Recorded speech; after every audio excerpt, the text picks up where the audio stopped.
ba salaire ya batu nyonso oyo balobaka ngo ata biso tosalaki misala place wana te eyebani mais batu ba confondre ba poche na bango na trésor public yango na kosenga bakonzi ya parlement bakonzi ya sénat bayeba bien ke baza wana pona kolobela biso mais soki batangi mutu batangi kombo ya mutu boyede pe justice elandela makambo wana lelo ekomi débat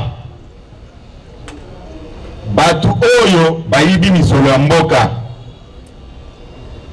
bake kobombana o baza na immunité na bango mais soki oza ko se sentir na likambo te ndima baleve immunité na yo okende kosamba obima na yo maboko pembe eza boye te azobenga bango basindika puisque biloko baza kosala eza soni batu base mobilizaki awa pour s'en prendre au président de la République.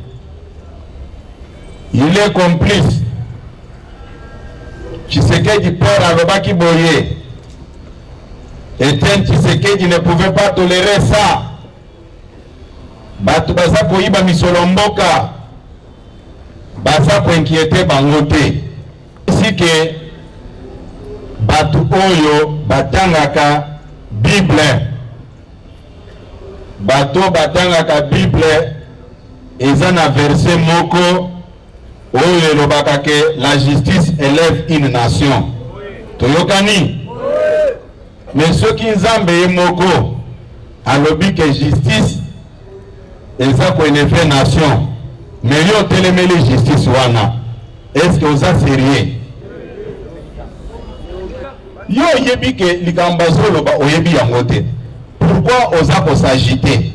Pourquoi osa ko recruter ba mercenaires pour pas les gars na télévision va défendre yo? Est-ce que vraiment c'est sérieux? Mbongo wana eza ba mercenaires yo recruter wana te? Mbongo wana eza ya mboka. Toyokani? Tout Congolais a le droit na makambo etali mboka oyo. Toyokani? Ba juge na ba magistrat basala musala na bango sans se laisser toutefois intimider par qui que ce soit. Oh, je viens de la part du chef de l'État. Yebisa que si c'est le chef de l'État, azana numéro nanga kobenga. Ngatokani? Ba juge ba se laisser impressionner par mututé.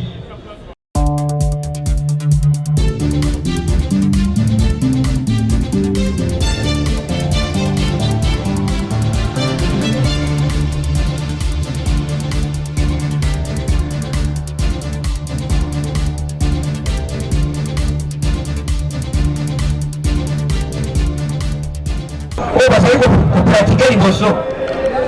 Mais ça c'est la sagesse. Alors dit que Bandeko, Joseph Kabilaza partenaire. Joseph Kabilaza partenaire. Bah tu vas y aller ma paix. Pour promis. Il faut là le cabouille. Non.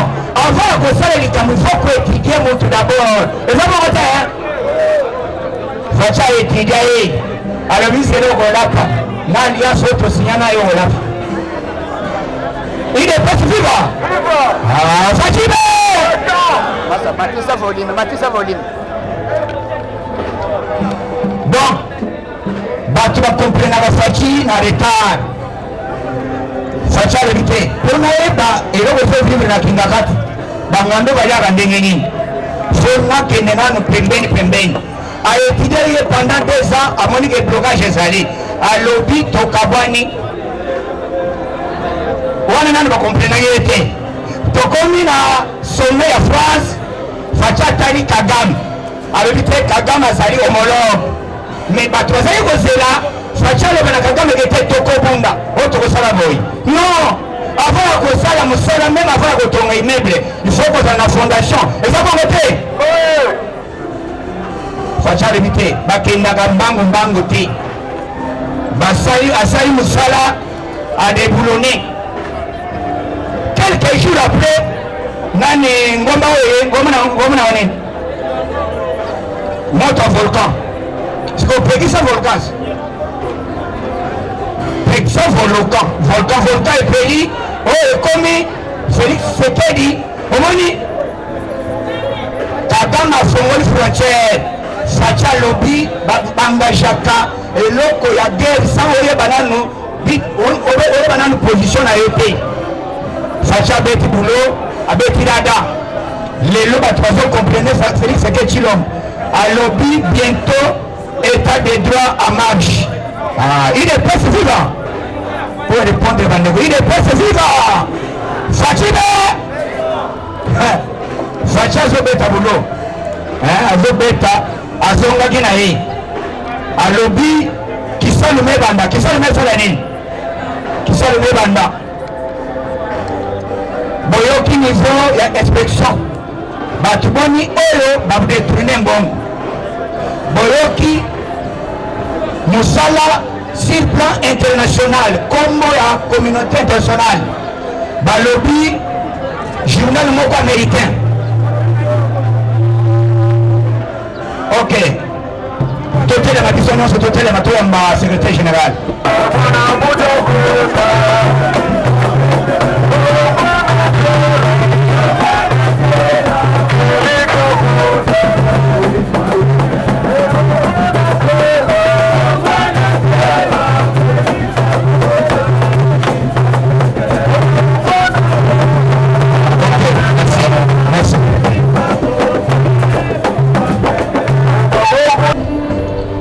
Avant tout banda manifestation na biso lelo nakosenga bino nyonso botelema to observer une minute de silence en mémoire ya bandeko na biso bakwelaki likama na côté ya este au volcan ebomaki.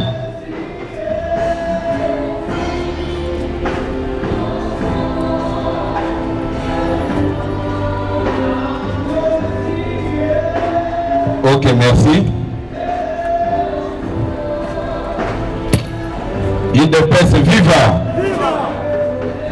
Nakanisi na poko lelo soki nasengaki tokutana c'est par rapport ya situation politique au tozana mwana mboka. Il fallait bozala informer na makambo eza koleka toyokani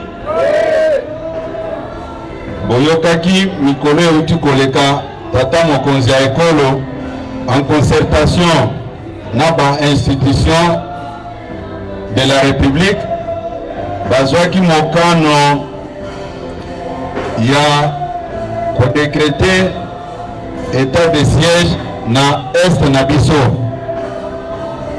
Nakanisi mikolo nyonso tobanda ekolamuka na tongo bamosusu bazokende ozwa meme baimage oyo ezaki koleka na mboka este te bakomisaki yango nzembo na bango comme si tata mokonzi ya ekolo azalaki kosinterese na makambo bandoleka na este te yango azwaki mokano ya kodécréter état de siège ensemble na bato oyo aza kokamba na bango mboka. Lelo boza koyoka bamboka ebele oyo monguna azwaki barekipere yango na mampinga na biso. Yango nakosenga bino bobetela mampinga na biso maboko makasi. Il faut biso bato totikali na nsima tolakisa ke toza na esprit moko na mampinga na biso oyo baza kobunda mpona koprotege ekolo na bandeko na biso oyo baza kovanda na bisika wana. Toyokani malamu bolanda badiscours nyonso oyo ya ba irresponsable oyo baza kokritike makanisi ya tata mokonzi ya ekolo ya kodécréter état de siège.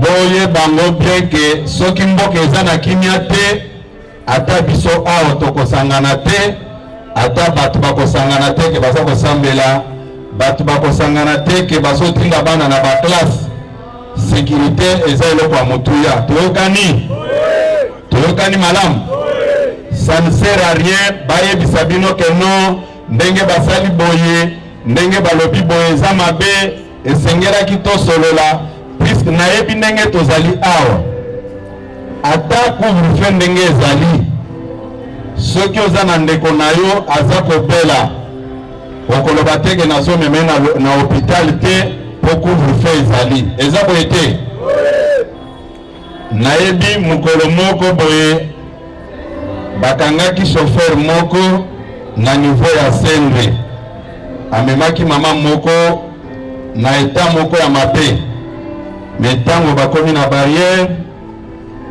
balakisi ke toza na moto ya maladi tozokende na hôpital bandeko na biso mpe ndenge babandaki kotosa mitindo oyo bapesaki ya kofaire respecter couvre-feu bango mpe baboyi mpona kolekisa bango ntango tokomi place wana toutaki kote ya oya tokuti mama wana tandami na se nabengi komandana mopanzi nayebisi ke bato oyo basali exprès te mais baza na ka oyo eza ko nécessité ke babima malgré couvre-feu komanda wana mpe ayokaki atiki bango bakei nayebi te soki eyaki koleka ndenge nini puisque mama nazalaki na état moko très critique IDPS viva mais soki omoni mutu alobi kaza mutu ya mayele amoni makanisi oyo tata mokonzi ya ekolo azwi mpona kosauve baninga ya est mais ye akonvoke badébat télévisé mpona kokritike makanisi wana ndenge nayebisaka bino bosemefie na ye bolanda teke mpo aza koloba na français te soki okepe na France okuta maboma ya français bazalaka toyokani puisque le mot fou ne vient pas de chez nous le mot fou vient de l'Occident plus précisément na ba français toyokani soki okepe na ba chinois baza na ndenge babengaka maboma na monoko na bango et pas ba britannique la même chose toyokani bozala impressionné te ke po mutu alobi ke mutu wana aza mayele te nayebisaka bino yango mbala na mbala soutenir mpe mokonzi ya mboka eza boye te bobetela mokonzi ya mboka maboko makasi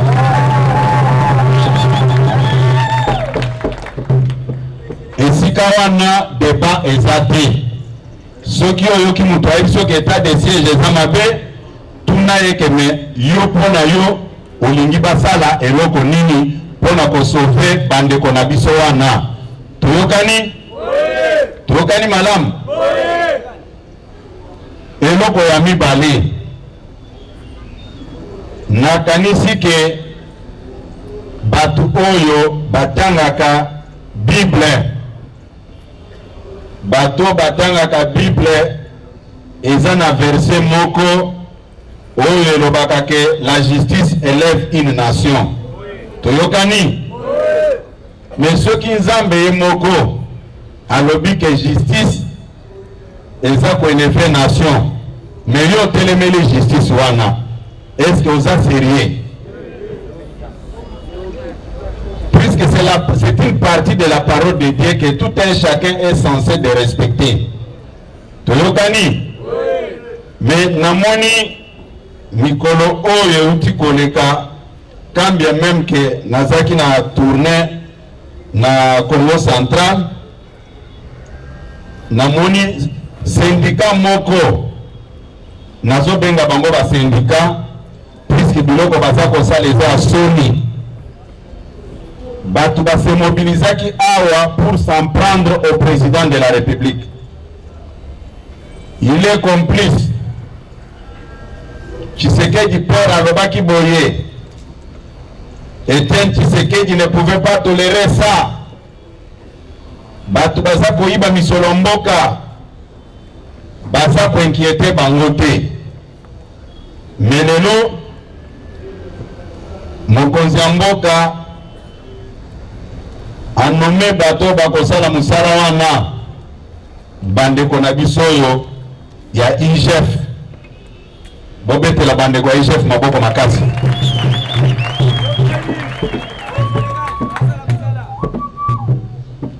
Nous devons soutenir nos frères là, puisque bazui ba risque oyo ba mususu bazui te.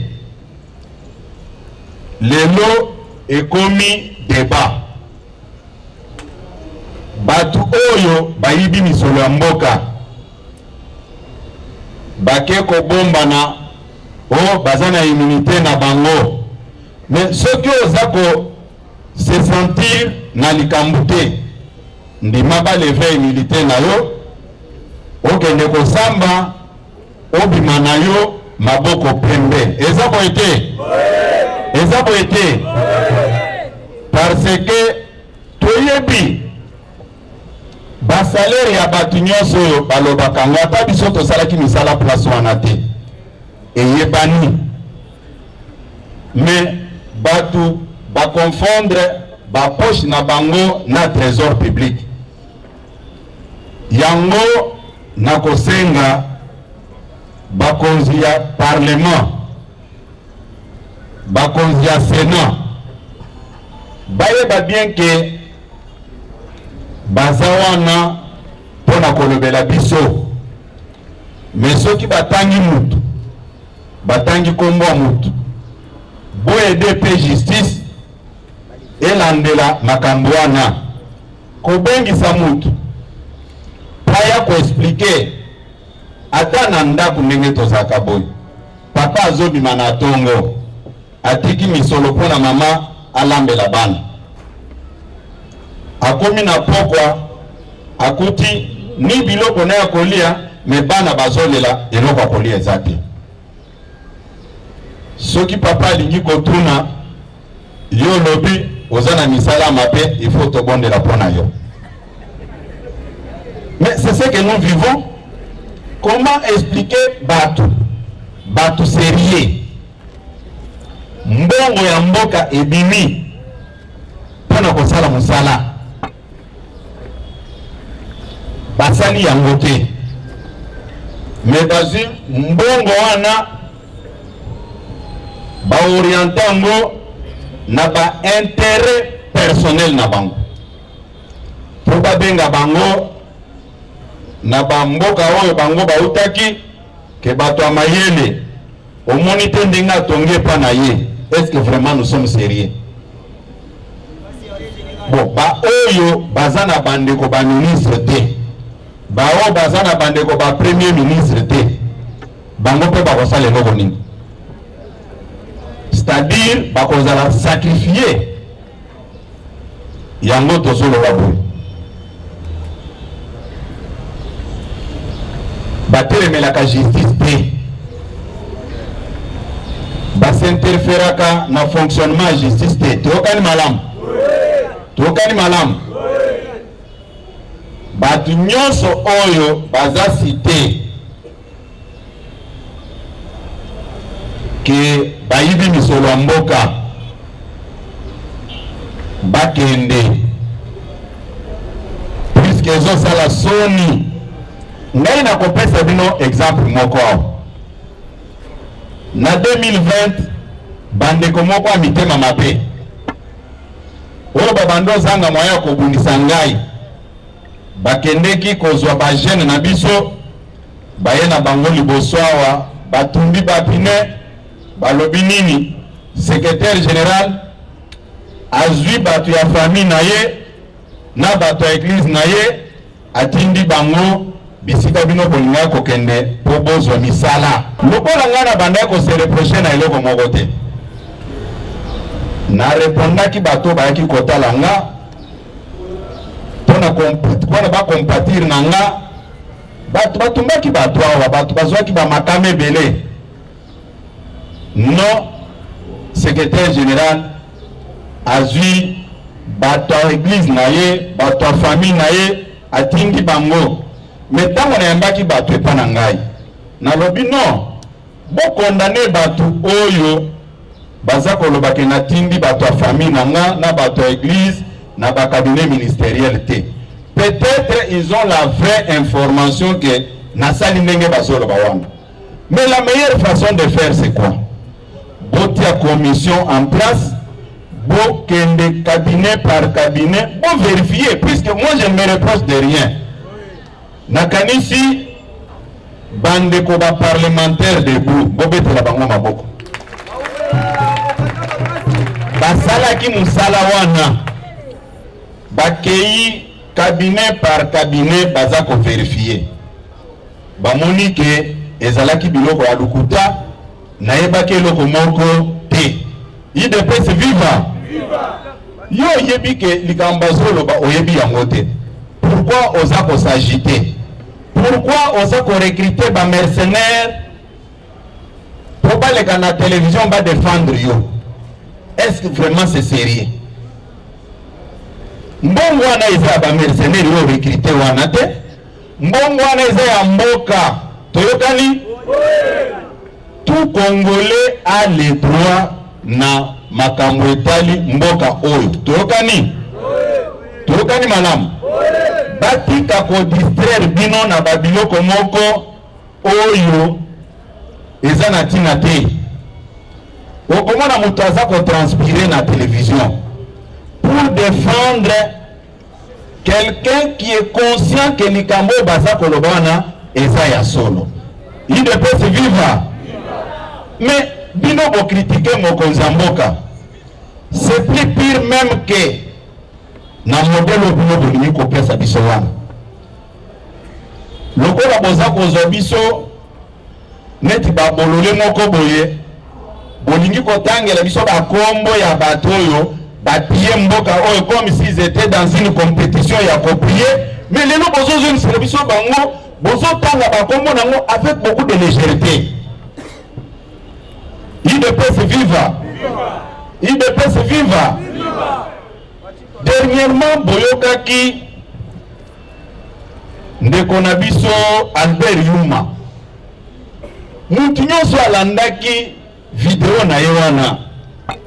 Soki aza ko faire partir na bateau bageraki mboka oyo avant président Nabiso Félix Tshisekedi bako fongola même mon côté. Mais ce sont les mêmes lelo va se transformer na badonneur de leçons.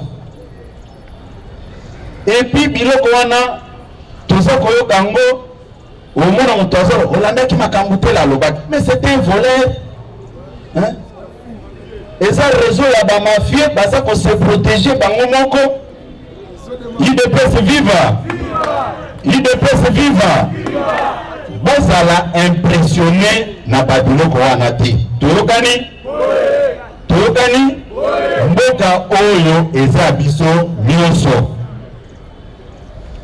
Na yebisaki bino awa boy. Mingi mokonzi mboka apesaka toujours biso toli.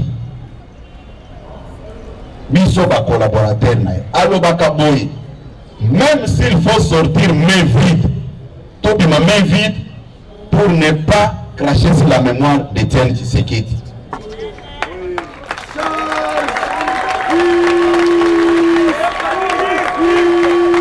IDPS viva. Na lobi boye nazolo baboye. Eza na batu oyo bakutani na mokonzi mboka lelo. Mais batu wana soki otali bango bien.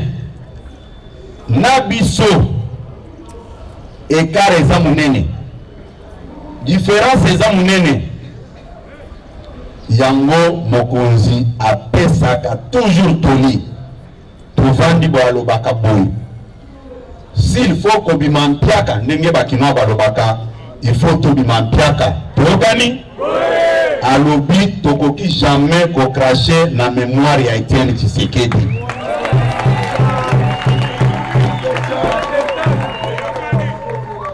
makambo oyo naza koyoka omona bakorekrite bamercenaire po basala bamwa émission basala bamwa video moko boye pour salir l'image du président de la République et de sa famille bayibi mutu wana malamu te toyokani UDPS viva okozala opusani pembeni ya mokonzi ya mboka lelo c'est normal il est chef akoyamba yo oko voyager na avion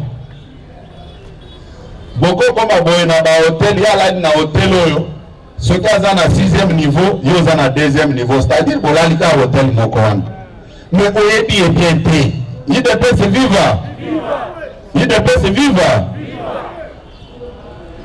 biso to travailler na ye to tamboli na ye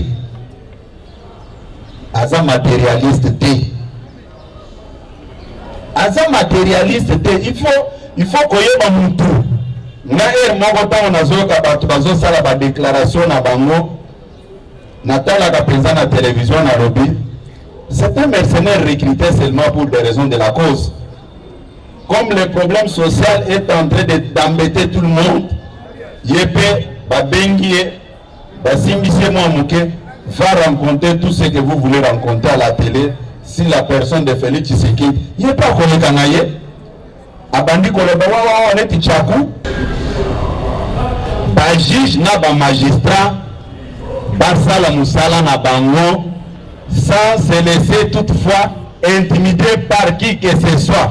Oh, je viens de la part du chef de l'État. Yebisa que si c'est le chef de l'État, azana numéro nanga kobenga. Tokani ba juge ba se laisser impressionner par mututé. Ezala ba magistrat, ezala ba juge mokoza répondre ki ngaboy. Alobi ça me fait mal puisque batu nyonso wana na yebisa ki bango boy. Même bato bozo mona bazo tout autour na ngai. Natinda ka bango te. Mais je suis surpris ce qui likamboye ono batwana et puis naipe nazongeli yango. De la même manière que babenga ka mokonzi na téléphone, ngape na benga répondre za pe na numéro wana. Toyokani? Toyokani? La justice élève une nation. Juge mon côté, magistrat mon côté, baya koko saye. Bakende koko saye tendi kamboza boye, baza koko sa puisque biloko to kritika ki wana. Tulingi lisusu ezonga. Ezonga. UDPS viva. UDPS viva. Nakanisi bandeko oyo baza kolekisa tana bango nyonso ya koloba keno bino UDPS bozo bongisa likambo boye te naza ko répondre bango boye. Effectivement UDPS eza ko gérer mboka lelo mais toza ba ko gestionnaire likambo mboka oyo eza ko concerner batu nyonso de tout bord. Mboka oyo ani mibale ya liboso togéraki yango na Joseph Kabila. Toyokani? Les 3 dernières années oyo toza ko gérer yango na batu boyo naza kotangela bino boye babango toza ko gérer mboka lelo UDPS viva. Nga naza kobomba na te naza koloba boye mboka oyo lelo toza ko gérer yango na batu oyo tozo gérer yango na président ya ensemble ndeko Moïse Katumbi. Bozola na malamu toza ko gérer yango na ndeko na biso président MLC ndeko Jean-Pierre Mbemba. Toyokani? Toza ko gérer yango na batu ya ndeko Vital Kamerhe. Toyokani? Toza ko gérer yango na bandeko ya batu ya ndeko na biso Modeste Bahati. Toyokani? C'est-à-dire lelo même société civile toza na bango na likambo. Toyokani? Mutu abouché bino matoi teke o c'est l'UDPS qui est en train de gérer celle te toza na gouvernement ya 56 personnes. Est-ce que 56 personnes nyonso wana baza bato ya UDPS? toza na parlement ya 500 députés. Est-ce que 500 députés nyonso wana baza ya IDPS? Toza na Sénat. Kuna na Sénat kutunde mabe. Tozaka na sénateur moko. IDPS viva! IDPS viva! Naza koyokela bandeko mosusu mawa. Okomona telemi alobi IDPS oyo toyebaki eza oyo te. Yaka kaka aloba boye. IDPS basali mabe na likambo songolo pakala. Mais boza koloba yango te. Soki likambo eleki na ministère boye c'est l'IDPS. Biso tokondima na biso. Mais toza babolole te tokoyanola ngo. Tokani madame. Batu bakosaka bino na babiloko nyonso wana te. Biso toyebi ke mokonzi mboka azomema makambo kitoko. Tokani bobetela faci beton maboko makasi. Qui beta na bakomesana batu wali fo bamesana na faci beton.